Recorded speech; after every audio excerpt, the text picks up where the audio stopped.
అప్రాక్షుడా, నీచుడా, నికృష్టుడా, శుంఠముండా కొడక, ఆదివారం పూట అమావాస్య నాడు కస్టమర్లు వచ్చే వేళ అయింది, పూజకు సిద్ధం చేయరా అంటే ఏ పని ఒక్కటి సక్రమంగా చేస్తావు నువ్వు? అప్రాక్షుడా, మొహం చూడు ఎలా ఉందో, కోళ్ల ఫారంలోని కోడికి నీకు తేడా లేదు. అప్రాక్షుడని లే, అఘోరించు. ఎవరైనా వచ్చారేమో కస్టమర్లు చూసిరాపో. పొద్దున్నే లేస్తాడు పులిహోర దద్దోజనం కుంభాలు లాగించడానికి. ఇంకేదో అన్నీ తెలిసినట్టుగా నా మీద పడి ఆడుస్తూ ఉంటాడు. వచ్చారా ఎవరైనా? ఎవరో 2 ఆడపిల్లలు వచ్చున్నారు. ఆడపిల్లలు వచ్చున్నారని చెప్పి ఇంకా ఇక్కడే నిలబడతామే, వెళ్ళి పిలిచిరాపో. దద్దోజనం. అమ్మా, పొద్దున్నే ఆడపిల్లలు మంచి భూని, నన్ను ఆశీర్వదించమ్మా. చిరంజీవ సుఖీభవ, చిరంజీవ సుఖీభవ. స్వామి, నేను బాలకృష్ణ ఫ్యాన్ స్వామి. మా తల్లే బాలకృష్ణ ఫ్యాన్స్ అమ్మా.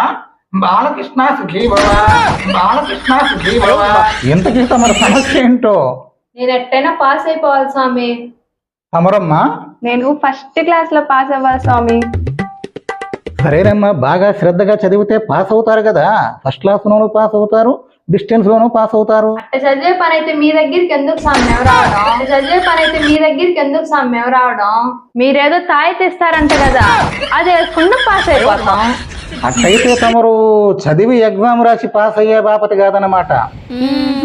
దీనికి బాగా ఖర్చు అవుతుందమ్మా. ఎంత ఖర్చు అయినా పర్వాలేదు స్వామి, మేము చదవకుండానే పాస్ అయిపోవాలా. తథాస్తు. అమ్మా, తమరు సంవత్సరం మొత్తం మీద చదవకుండా ఏం చేస్తూ ఉంటారో? ఇన్స్టాగ్రామ్ లో రీల్స్ తీసుకుంటున్నారు స్వామి. మా తల్లులే ఇన్స్టాగ్రామ్ లో రీల్సా? అమ్మా, మీరు బయట వెయిట్ చేయండి, నేను మీకు సిద్ధం చేసి పంపిస్తాను. తాయెత్తులు గట్రాను. ఏమైంది అధ్వజనం, బయటికి తీసుకెళ్ళు. డబ్బులు ఖర్చు పెడతారంట వాళ్ళు పాస్ అవ్వడానికి. మంచి బోని తగిలింది పొద్దున్నే. వెళ్ళండి అమ్మా, కూర్చోండి, బయట వెయిట్ చేస్తూ ఉండండి, వస్తాను. అమ్మా, నువ్వు ఉన్నావమ్మా. ఏమండోయ్, చూశారు యువతరం చదువు మీద ఎంత శ్రద్ధ చూపుతుందో. రామ్మా, కూర్చో. నమస్తే అమ్మా, కూర్చో. ఏంటమ్మా తమరి సమస్య ఏంటో? స్వామి, నాది చాలా పెద్ద సమస్య స్వామి. దానికి ఒక స్పెషల్ స్వామి. ఫేస్బుక్ లో ఫాలోవర్స్ పెరగట్లేదు స్వామి. ఇన్స్టాగ్రామ్ లో చూస్తే లైక్లు రావట్లేదు స్వామి. నా మోజు మీద మోజు ఎవరు చూపించలేదు స్వామి. ఈ సమస్యలన్నీ కానీ తీర్చావంటే మీకు ఎంత మొత్తమైన డబ్బులు ఇచ్చుకుంటా స్వామి. అవునా అమ్మా, మీ మోజు మీద ఎవరు మోజు చూపించడం లేదా? మంచిదమ్మా, మీ మోజు మీద మోజు చూపించేటట్లు చేస్తాను. తథాస్తు. అమ్మా, రేపటి నుంచి చూడండి, మీ ఫేస్బుక్లో ఫాలోవర్స్ పెరిగిందే పెరుగుతూ ఉంటారు. మీ ఇన్స్టాగ్రామ్లో లైకులు. వెళ్ళండి అమ్మా, బయట వెయిట్ చేయండి. వెళ్ళబోయ్, బయట వెయిట్ చేయించు. ఆవిడ పని మీదే ఉన్నా నేను. వెళ్ళిరండి అమ్మా. ఏమండోయ్, ఇది చూశారు? సభ్య సమాజం, సెల్ ఫోన్ సమాజం అండి బాబు. నమస్కారం స్వామి. నమస్కారం అమ్మా, కూర్చో. లక్షణంగా ఉన్నావు, లక్ష్మీ కళ ఉట్టి పడుతూ ఉంది. నీకేంటమ్మా సమస్య? నాకు ఒక హాబీ ఉంది స్వామి. ఏంటో?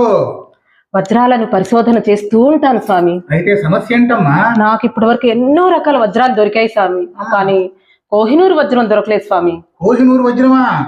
స్వామి, అది ఎక్కడుందమ్మా? లండన్ మ్యూజియం లో ఉందంట స్వామి. లండన్ మ్యూజియం లో ఉండే కోహినూరు వజ్రం నీకు దొరకాలనా? అవును స్వామి, అది గనక దొరికితే దాంట్లో సగమెత్తు ధనం మీకు సమర్పించుకుంటాను స్వామి. కోహినూరు వజ్రంలో సగమెత్తు ధనాన్ని ఇస్తావా? ఆ సగమెత్తు ధనం ఏదో ముందుగానే ఇచ్చేస్తే ఆ కోహినూరు వజ్రం నీకు దొరికేటట్లు నేను ఆశీర్వదిస్తా. సరే స్వామి. శీఘ్రమేవ కోహినూరు వజ్ర ప్రాప్తిరస్తు. సరే అమ్మా, బయట వెయిట్ చేయండి, మీకోసం స్పెషల్గా పూజ అది ఏర్పాటు చేస్తాను. ఏమోయ్, బయటికి తీసుకెళ్ళు.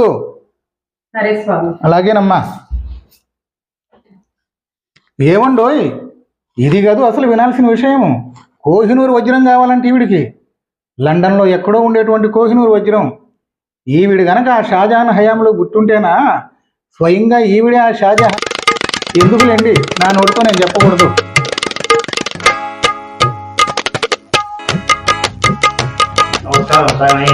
నమస్కారం అయ్యా, కూర్చో.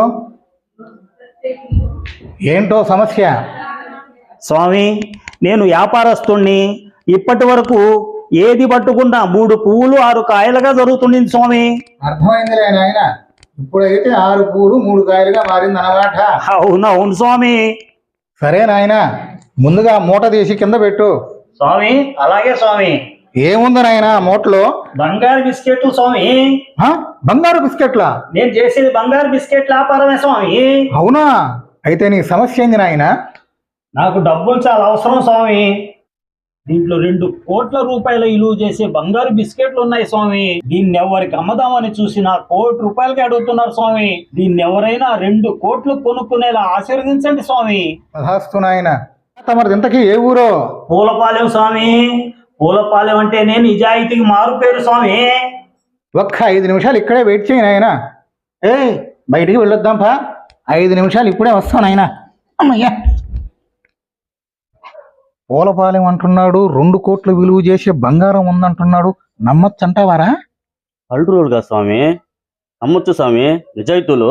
అవునా? ఎంతమందిని మోసం చేస్తే మనం సంపాదించగలం ₹1,00,00,000? అయ్యేదో మనమే తీసుకుంటే పోలే? తీసుకుందామంటావా? స్వామి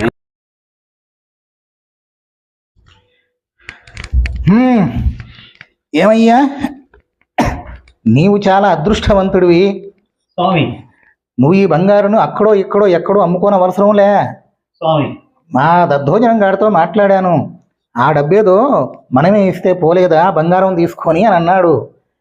నీవు ఏమి అనుకోనంటే అందరూ అడిగింది ₹1,00,00,000 కదా, దాని మీద ఓ 20% ఎక్స్ట్రా వేసి ఇచ్చేస్తాం. ఏమంటావు? ఇంకొక 20% వేసి ఇవ్వండి స్వామి. చూడు నాయనా, స్వామి నువ్వేదో వచ్చామని చెప్పి ఆ 20% అయినా ఇవ్వడం అంతే కదరా? చూడు బాబు, ఆ 20% వేసి ఇస్తాము స్వామి. ఒకసారి మూటను చెక్ చేయవచ్చా? చేయండి స్వామి.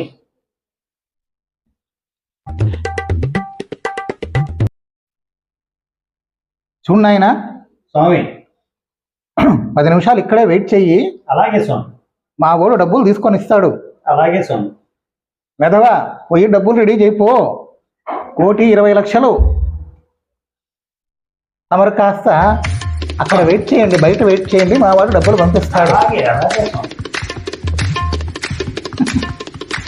2 కోట్ల విలువ చేసే బంగారు బిస్కెట్లు. ఏముండోయ్, ఇది కాదు అసలు కథ. 2 కోట్ల విలువ చేసే బంగారు బిస్కెట్లు. ఎన్ని వ్రతాలు, ఎన్ని నోములు, ఎన్ని పూజలు చేస్తే, ఎన్ని పునస్కారాలు చేస్తే వస్తాయి ఈ కోట్లు?